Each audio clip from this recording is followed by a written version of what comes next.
Bonjour, bienvenue dans cette vidéo consacrée aux fonctions du premier degré et fonctions constantes. Nous allons voir la racine ou zéro des fonctions du premier degré ou fonctions constantes.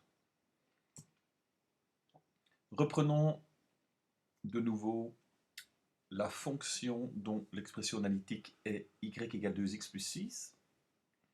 On nous demande ici de représenter en rouge le zéro de cette fonction. Alors ici c'est un rappel, donc le zéro ou racine de la fonction correspond en fait à la valeur de l'abscisse du point d'intersection de la fonction avec l'axe des x.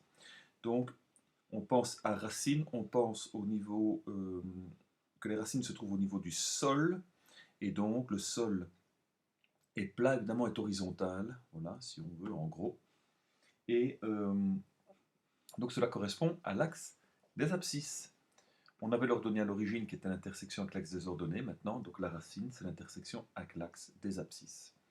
Et ici, donc notre point qui est là, son abscisse vaut moins 3. En fait, la racine ou zéro de la fonction, c'est la valeur de l'abscisse quand je me trouve à l'origine. Donc à l'origine, en fait, la valeur de l'ordonnée vaut 0, et bien je regarde la valeur en abscisse.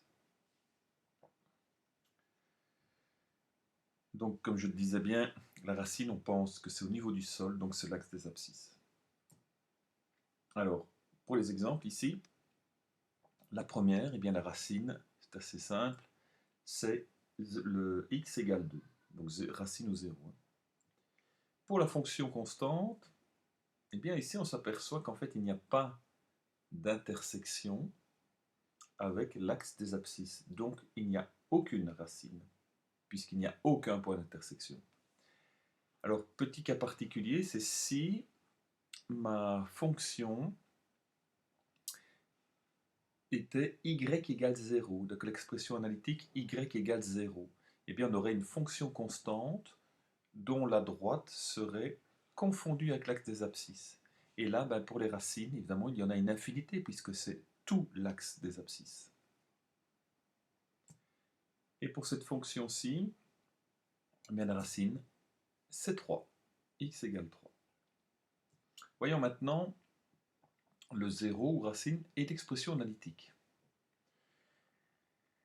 Lorsque l'on a l'expression analytique y égale à 2x plus 6, on sait maintenant que le coefficient numérique de x correspond à la pente, et donc la croissance aussi, évidemment, puisque c'est lié, et que le terme indépendant nous donne la valeur de l'ordonnée à l'origine. Par contre, pour la racine, eh bien, on ne le voit pas directement comme ceci. Donc, il va falloir utiliser une autre méthode. Alors, il y a deux méthodes.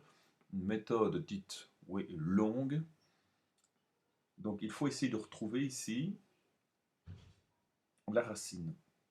Alors, on demande quelle est la coordonnée du 0 de la fonction y égale 2x plus 6, donc ce que l'on a vu précédemment. Eh bien, on avait vu qu'on avait un point d'intersection à l'endroit de coordonnées moins 3, 0. Donc on remarque que l'ordonnée vaut 0. Et donc comme je l'avais dit, hein, la valeur de la racine, c'est lorsqu'on se met à l'origine, donc c'est-à-dire que l'ordonnée vaut 0, et on regarde la valeur en abscisse que l'on a. Donc puisque l'ordonnée vaut 0, et que ce point de coordonnée appartient à la droite, il est donc solution de cette expression analytique, de cette équation à deux inconnus. Je peux donc venir remplacer la variable y par 0 dans l'équation, et je la résous. Donc je reprends y égale à 2x plus 6, je viens remplacer y par 0, et je résous l'équation, puisque maintenant j'ai une équation du premier degré à une inconnue. Et oui, j'ai simplement x dont il faut que je détermine la valeur. Donc ici, il n'y a pas de factorisation à faire, puisque c'est une équation du premier degré. J'obtiens que x est égal à moins 3, ce qui est bien correct. J'obtenais bien, donc j'avais bien moins 3 au départ. Donc ça, voilà. Première méthode, on remplace y par 0 et on résout l'équation obtenue. Maintenant, il y a la méthode rapide. En fait, plutôt que de chaque fois résoudre une équation, on peut utiliser une formule qui est très simple. Alors cette formule, comment fait-on pour l'obtenir? Bien, il faut savoir qu'elle découle de l'expression analytique ici. On a y égale mx plus p. Donc c'est l'expression analytique générale d'une droite et d'une fonction du premier degré. Donc ce que je vais faire, je vais venir remplacer y par 0, voilà, et je vais isoler x pour savoir à quoi il est égal. Donc 0 est égal à mx plus p. Moi, ce que je vais faire, je veux avoir x égale en fonction de, enfin égale quelque chose. Donc, je vais ici isoler le terme mx, donc j'ajoute son opposé, voilà, j'obtiens moins mx égale p, et le coefficient de x, c'est moins m. Donc, pour m'en débarrasser, je divise par moins m, puisque moins m multiplie x. Voilà, je divise et j'obtiens que x est égal à moins p sur m.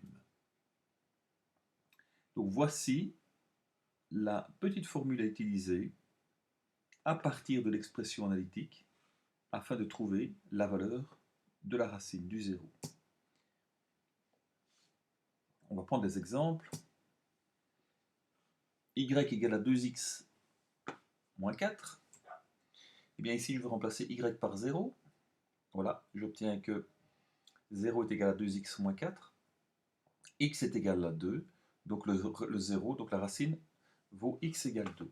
Maintenant, ce que je pourrais faire, c'est évidemment utiliser la méthode rapide. Donc on sait que x va être égal à moins p sur m. Donc, je vais venir remplacer ici p par sa valeur, attention, qui est moins 4. Donc je dois faire, c'est moins p que j'ai, donc je fais moins 4. Divisé par la valeur de m, et la valeur de m, évidemment, elle est ici, c'est le coefficient de x, divisé par 2. Je calcule, l'opposé de 4, ça me donne 4. Divisé par 2, j'obtiens 2, ce qui est bien la valeur que j'obtiens ici. Pour l'expression suivante, maintenant, y égale 3, évidemment ici je n'ai aucun 0. X, évidemment, il n'y en a pas. Puisque déjà, dans cette expression-là, il n'y a pas de terme avec x. Donc forcément, x n'existe pas. Il n'y en a pas. Et pour le dernier, 0 est égal à moins x plus 3, puisque je remplace y par 0, et j'obtiens que x égale 3. Si j'utilise ma formule, x est égal à moins p sur m, et bien p ici c'est 3, donc je vais faire l'opposé de 3, divisé par m, alors m, ici évidemment c'est moins 1, moins x c'est moins 1 fois x, divisé par moins 1. Moins 3 divisé par moins 1, ce qui me fait 3, ce qui correspond bien à la valeur que j'ai ici en résolvant mon équation. Bien, maintenant, nous allons voir le 0, donc la racine, avec les tableaux de nombres. Lorsque c'était pour l'ordonner à l'origine, il fallait repérer les coordonnées d'un point dont l'abscisse était égale à 0. Et on trouvait ainsi l'ordonnée à l'origine, c'était la valeur de l'ordonnée. Maintenant, pour la racine, sachant que le point d'intersection se trouve sur l'axe des abscisses, eh bien quand c'est le cas, la valeur de l'ordonnée est égale à 0. Donc, pour le 0 et le tableau de nombres, il faut repérer l'endroit où l'ordonnée est égale à 0. Eh bien, c'est ici. Et donc, on regarde la valeur en abscisse correspondante, et cela correspond au 0 de la fonction, donc à la racine. Voilà. Donc, le 0 d'une fonction est la valeur de x lorsque y vaut 0 dans le tableau de nombres de cette fonction. Prenons les exemples. Dans ce tableau-ci, eh bien, donc je dois regarder l'endroit où la valeur de l'ordonnée est égale à 0. Il ne faut pas confondre avec la valeur de l'abscisse, hein, c'est la valeur de l'ordonnée. Voilà, c'est ici. Donc, la racine ici vaut x égale 2.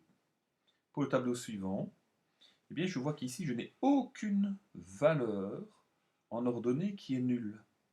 Donc, je n'ai pas de racine.